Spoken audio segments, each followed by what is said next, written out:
This is a punitive approach, and it's the worst possible way to do it. Look, I've always been in favour of masks. I've been wearing a mask, admittedly on and off, for the better part of a month now. I'll certainly be wearing a mask a lot more going forward, which I would have done anyway, given the explosion of cases here in Victoria. But look, let's not forget that at the beginning of this, we were told black and blue that masks made absolutely no difference. And on good faith, a lot of people who listened to the experts, listened to the science, did what they, were told, avoided wearing masks when they should have been told to wear masks from the beginning. This should have been a first resort, not a last resort. What state and federal governments have done with this shutdown of our economy is the equivalent of taking an engine out of a car to make it safer before installing seatbelts. And as Ebony rightly said, this is now an approach where, I'm in favour of masks, but I'm certainly not thrilled, as you'd expect, with the fact that wearing a mask will now be enforced at the point of a gun by uniformed policemen.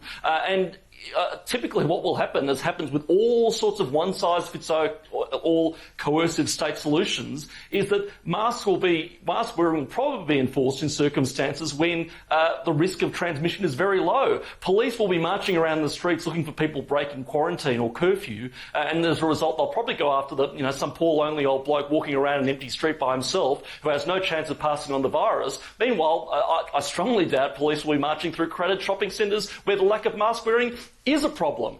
So look, I support the wearing of masks, but as always, state coercion is doing it in the worst possible way.